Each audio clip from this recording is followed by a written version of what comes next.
Patriots now 6-7, Peter, and by all appearances, not headed for the postseason. They had a tough road anyway. Steve Kornacki had their number chance at 21% on Sunday night, and I thought they probably got a better chance than that. Not after last night, they don't.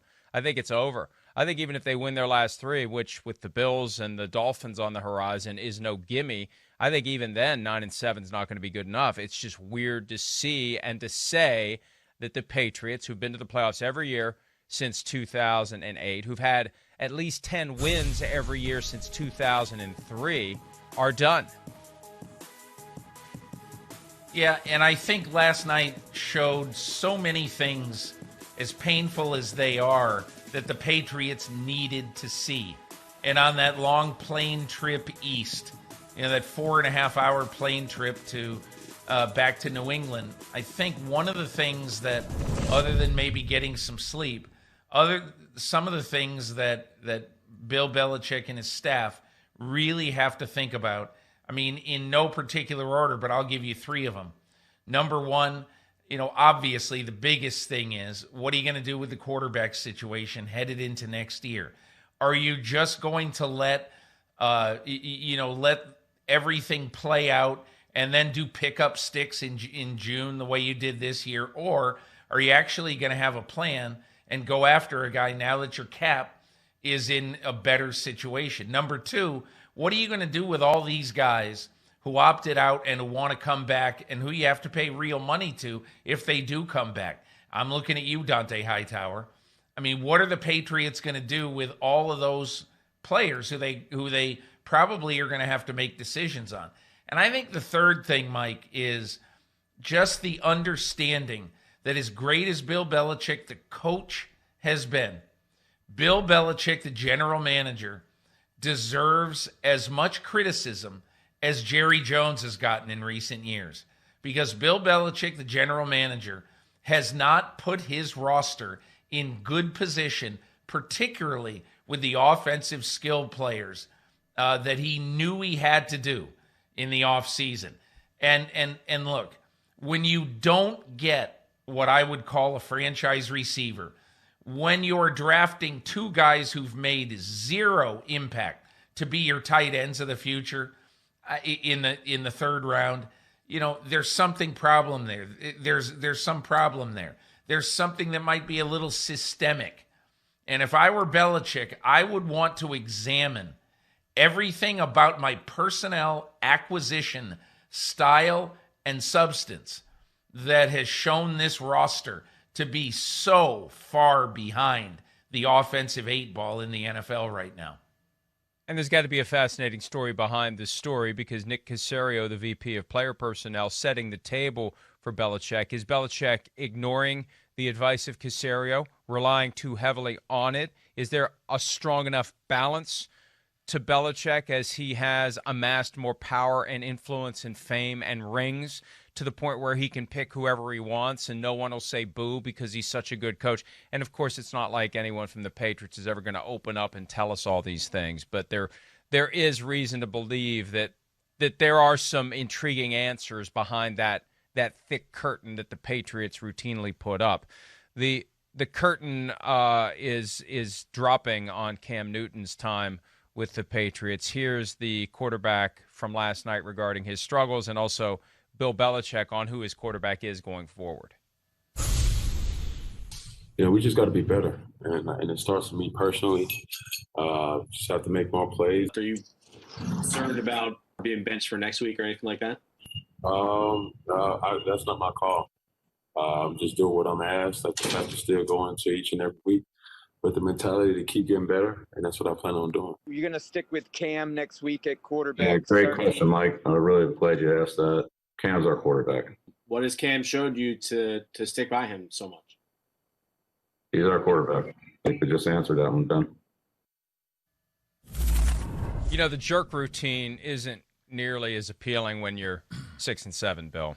I called him out for being that way when they were 12-0. It's just I don't get it. It's a fair question. It's a legitimate question.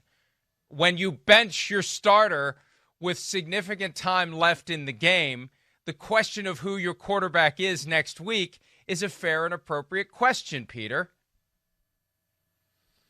No question about it. And look, I would say, this is probably, I'm sure it's a knee-jerk thing, but if we had if our lightning round today or at some point were to say, okay, Mike, quick, name the 5 most disappointing players in football this year. And if I told you that Cam Newton was going to be pretty much healthy. Now, he's obviously got some core muscle issue now, or he's got some pain in his torso somewhere, but Cam Newton's been one of the most disappointing players in football. The amazing thing is, think about this, Mike. He has started 12 football games with Josh McDaniels as his offensive coordinator. He has 5 touchdown passes. Back in the glory days of Cam, I'm sure, I'd have to look it up, but I'm sure he threw 5 touchdowns in a game at some point in his life. And that, to me, is absolutely startling. Those aren't even Steve Grogan numbers. Those aren't Tom Hodson numbers. And to me, I just think it is startling, how Cam's game basically has fallen off the edge of a cliff. He did throw 5 touchdown passes against Washington at one point. You are correct. Tied a franchise record with 5 touchdown passes. You are in correct, a single sir. game. So you are correct, sir. So yes, it is stunning. And look, he was looking good before he got COVID-19. Missed some time. When he came back, there were questions about whether or not he had any type of lingering brain fog. He didn't appreciate the question, what was posed to him by Greg Hill of WEEI. But then later, Cam said, yeah, it took me a while to get right again. And we've seen this twice now where he's been benched for Jarrett Stidham. You really have to wonder who the quarterback is going to be in 2021. I posted that question last night on Twitter, and I think within a couple of minutes had 200 suggestions, some of which were legitimate, some of which were sarcastic. But who will the quarterback of the New England Patriots be in 2021? Because I get the feeling it's not going to be Cam Newton. And in the flashes we've seen of Jarrett Stidham, I haven't seen enough to make me think he's going to be the guy either, Peter. I can't imagine that they would go to camp giving Stidham the job. I mean, I think if I'm predicting, and the way we talked about this, Mike, in the spring, and I said it many times, Bill Belichick's way is not to set the market on March 15th. It just isn't. Or to make his decision on March 15th. His way is to say, let's see people go out and spend the stupid money, and then I'll be laying in the weeds and I'll get the next best option. That's exactly what they did in waiting for June and waiting for Cam Newton. And it seemed like a brilliant idea at the time. But now, right now, when you look at this situation, you may have to be the New England Patriots and say, is this the year we maybe overpick a quarterback, overpick, say, a Zach Wilson of Brigham Young in the first round? And, or do you go out and do you try to make a preemptive strike and try to get, say, a Matthew Stafford for a 2 and a 4 or something like that? So those are the kind of things that, to me, I would be investigating as soon as the season is over, because I don't see any logical way that you bring back a guy who in his last 3 starts, in none of his last 3 starts, has thrown for 120 yards. This is like, that's what you look at when you look at football in 1937, not when you look at football in 2020. We now have more than 1,200 suggestions in response to the question that you may have seen on the screen a few minutes ago.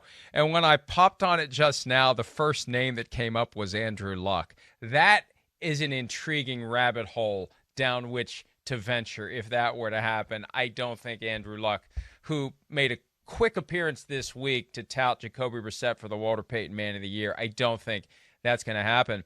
But, I've been fascinated by this kind of idle chatter that has absolutely no merit to it and will never happen. But it is fun to at least wonder about a potential return of the prodigal son back to Boston. Now, Tom Brady just said yesterday, after being in Tampa in December, you won't catch me dead living in the Northeast again. So that makes it even less likely. But, man, look, to the extent that we're keeping score on who did better in the first year post-breakup, even though the Buccaneers and Tom Brady aren't as good as it looked like they were going to be, they're at least headed for the postseason. So I guess that's Brady 1, Belichick 0, at least for now. Yeah, Mike, of all the things that might happen this offseason, I'd put that in the 968th hole. Both because you think Bill Belichick is going to admit that he's got to go groveling back to Tom Brady. Do you think Tom Brady, who told me in the offseason, hey, Peter, this is the first year in 30 years of football that I've ever had an offensive coach with a big grin. It's fun to think about, but it's not going to happen. They really do have an issue. And as you said, one option is to draft a quarterback earlier than maybe your draft position would suggest. Another option is to try to trade up. But what trade assets do you even have? How much of your future do you want to mortgage to try to move higher up in the draft? And look, at this point, with the Patriots' playoff chances far lower than 21%, we'll get the updated numbers from Kornacki on Football Night in America on Sunday night. There is the question of whether you just put Stidham or Brian Hoyer out there and all your other backups in order to evaluate young players and let nature take its course. And if you're going to not make the playoffs, you may as well be 6-10 and draft higher. That's the dirty little secret that the NFL never wants us to focus on. But at this point, there's nothing to be gained by finishing 9-7 if you're not going to make the playoffs, unless you want to be able to say we've had a non-losing season every year since 2000 or some ego-massaging factoid like that. You're better off, if you're thinking about drafting a quarterback, being higher in the stack than lower, Peter.